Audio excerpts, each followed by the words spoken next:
आज हम बात करने वाले हैं मैजडॉग, पीएल, आईएक्स और बजाज फाइनेंस की। ये हमारा डेली वीडियो है, हम डेली इसकी एनालिसिस शेयर करते हैं। पहले देखते हैं मैजडॉग के बारे में हमने कल क्या कहा था। हमने यहाँ बोला था कि हम फॉल देख रहे हैं, क्योंकि अगर आपको मैं एक डिटेल स्ट्रक्चर समझाता हूँ। जो 1 आवर का स्ट्रक्चर था, यहाँ पे ये जो ट्रेंड लाइन थी 1 आवर की, वो ब्रेक हो चुकी थी। अब जब भी एक ट्रेंड लाइन ब्रेक होती है तो हमें करेक्टिव मूव मिलता है, जो मिनिमम 3 वेव्स होता है। अगर आप ये 1 आवर का चार्ट देखें, यहाँ पे ये करेक्टिव मूव है, ये फॉल हुआ पहले, जो हमारी ए वेव है।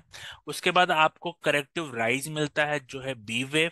और उसके बाद फिर से आपको एक फॉल मिलता है, जो है यहाँ पे सी वेव। आई होप ये पॉइंट क्लियर है। इसीलिए हमारी कल की एक्सपेक्टेशंस थी हमें थोड़ा फॉल मिलेगा, क्योंकि यहाँ पे हम एक्सपेक्ट कर रहे हैं कि सी वेव अभी चालू है।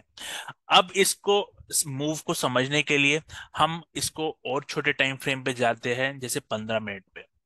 अगर आप 15 मिनट में आ गए यहाँ पे आप देख सकते हैं। आप जो ये बी वेव थी, 1 आवर में हमने बी वेव आपको दिखाई थी। इंटरनली इसके अंदर भी वेव्स होती है, इसके अंदर भी 3 वेव्स हैं। और ये ए, बी और सी में ऊपर गया है। अब आप देख सकते हैं ये स्ट्रक्चर के अंदर एक स्ट्रक्चर है। और आप छोटे टाइम फ्रेम पे और जाओगे तो इस सी के अंदर भी स्ट्रक्चर होंगे। तो इसी तरह से हम वेव एनालिसिस करते हैं, जिसमें हम स्ट्रक्चर के अंदर स्ट्रक्चर देख के नेक्स्ट मूव बताने की कोशिश करते हैं। अब इसमें आप क्या, अगर जैसे ही आपका ये जो सी वेव है, जो बी वेव के अंदर है, ये ओवर होता है, तो हमारा नेक्स्ट एक्सपेक्टेशन है ये सी वेव का। जो समझ लीजिए आप यहाँ पे एक ट्रेंड लाइन ब्रेकडाउन आया, तो ये सी वेव चालू हो गई। अब अगर आप सी वेव जो, इसको भी आप डिवाइड करें, यहाँ पे भी आप देख सकते हैं इसके अंदर भी वेव्स है डब्ल्यू। फिर आपको पुल बैक मिलता है, जो है एक्स। और फिर से आपको फॉल मिला, ये वाई। अब आप ये 15 मिनट को और 5 मिनट में जाएंगे, तो इस वाई को भी हम अलग अलग वेव्स में डिवाइड कर पाएंगे। और आप जितने छोटे टाइम फ्रेम पे जाओगे उतने ही आप इसको डिवाइड कर सकते हैं। अब अगर हम इसको एक समरी बता दें इसकी, हमने अभी भी बताया ये ए बी सी है। और चार्ट में अगर आप देखें, ये पॉइंट के नीचे अगर प्राइस आ गई है और नीचे आती है, तो ये हमारा डिमांड जोन है। डिमांड जोन आपको मैं दिखा देता हूँ कहाँ पर, डेली चार्ट में मैं एक बार बात कर लेता हूँ। तो हमारा डिमांड जोन यहाँ से है, जो है अराउंड 1770 लेवल पे। तो यहाँ से हमें कोई बाई साइड एंट्री मिलती है, तो उसको हम लेंगे। मे बी ये कल या परसों इस एरिया में आएगा, तो हमें देखना है यहाँ से कोई एंट्री हमें मिलती है। अब ये एबीसी है, क्योंकि यहाँ पे अगर आप चार्ट में देखें, 1 आवर के चार्ट में, तो यहाँ पे एक डाइवर्जेंस दिख रही है हमें। तो यहाँ पे अगर समझिए कोई बाई स्ट्रक्चर आपको मिलता है, तो आप उसको ले सकते हैं। अब ये पॉइंट भी क्लियर है। ओवरऑल अगर आप वीकली चार्ट देखें, तो ये अभी भी बुलिश ही है। और हमने इसको बोला है कि ये 1 2 3 4 5 हो सकता है। और अभी ये 3 वेव ओवर, ऐसा कोई सिग्नल नहीं कि 3 वेव ओवर है। बट ये WXY ओवर है, विच मीन यहाँ पे 1 2 3 4 5 बन सकता है। या यहाँ एक बड़ा करेक्शन हो सकता है, जो 4th वेव का होगा। अब ये हम आगे कंटिन्यू करेंगे, क्योंकि यहाँ पे ये डिपेंड करेगा। जो यहाँ से एक अपसाइड मिलेगा, जो हमने डिमांड जोन बताया आपको, यहाँ से जो अपसाइड मिलेगा, अगर वो करेक्टिव अपसाइड हुआ, या ये ब्रेक हो गया, या करेक्टिव अपसाइड हुआ, तो इसका मतलब एक और फॉल आएगा। अगर यहाँ से एक स्ट्रॉन्ग मूव मिल जाता है, जो इस टॉप को क्लियर करता है, जो है 2040 का, ये मूव भी ये क्लियर करता है, तो आप समझ जाना ये थर्ड वेव का ही पार्ट होगा। और थर्ड वेव में हम इसको फिर, जो यहाँ पे हमने एक बार इसको 4 आवर में जो यहाँ पे हमारा WXY है, इसको हम 1 2 3 4 5 कर देंगे। आई होप ये पॉइंट क्लियर है।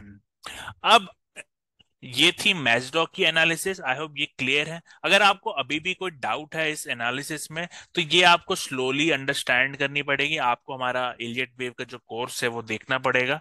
कोई डाउट है उसमें आप पूछ सकते हैं, बट आपको ये सारे अंडरस्टैंडिंग होनी चाहिए। अब आगे बात करते हैं हमारे नेक्स्ट स्टॉक, जो था पिरामिल। पिरामिल में हमने कल का क्या कहा था, वो भी हम देखते हैं। इसके हम 5 मिनट में एक बार मैं आ जाता हूँ।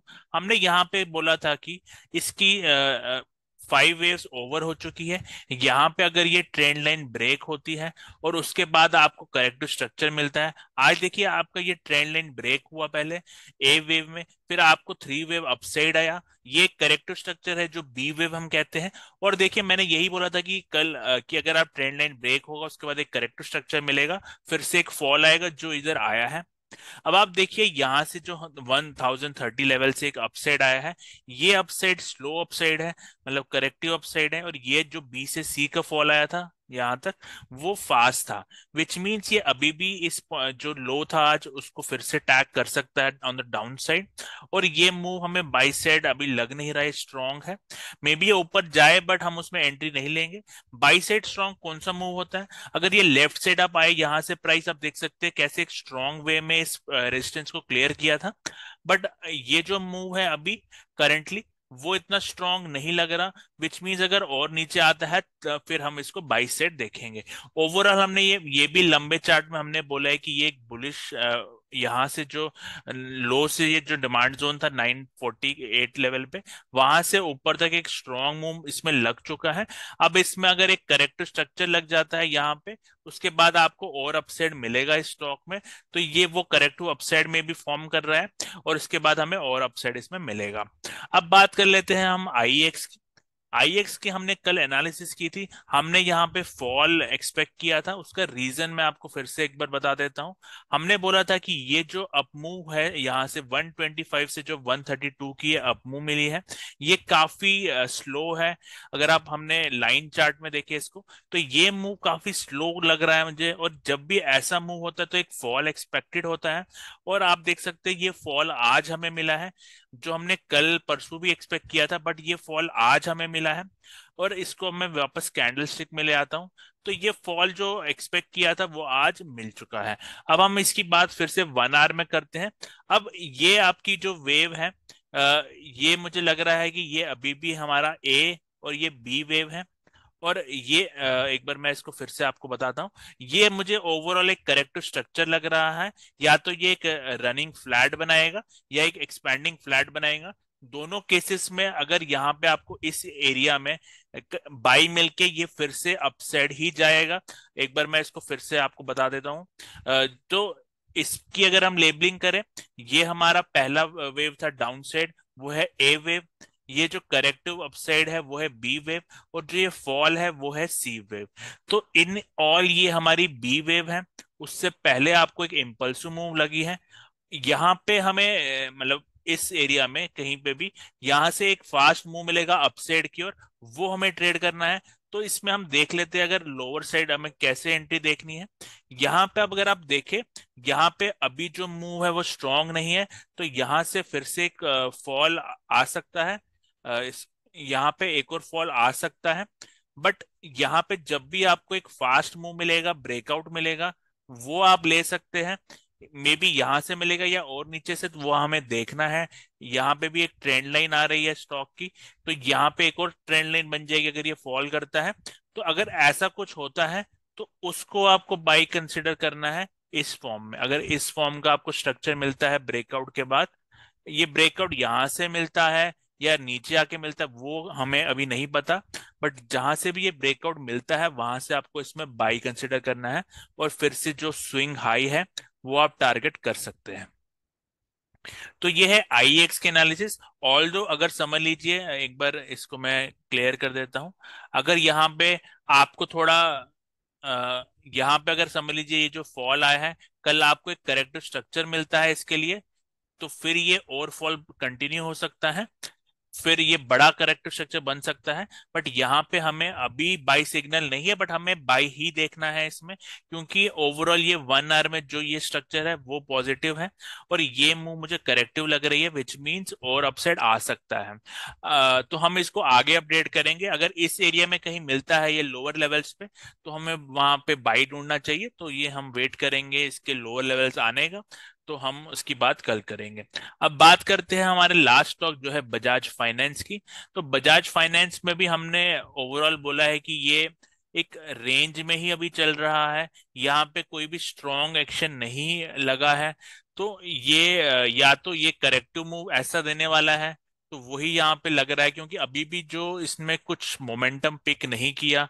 इतने दिन हो गए, यहाँ पे आप देख सकते हैं प्राइस एक रेंज में ही फंसा हुआ है। तो ऐसा मूव मुझे स्ट्रांग नहीं लगता। ऑल्दो अगर कुछ अपसाइड मिलता है, जैसे ये अभी हमें रेजिस्टेंस लग रही है टॉप पे, ये रेजिस्टेंस ब्रेक करने के बाद अगर आपको कुछ ऐसा स्ट्रक्चर ये देता है जो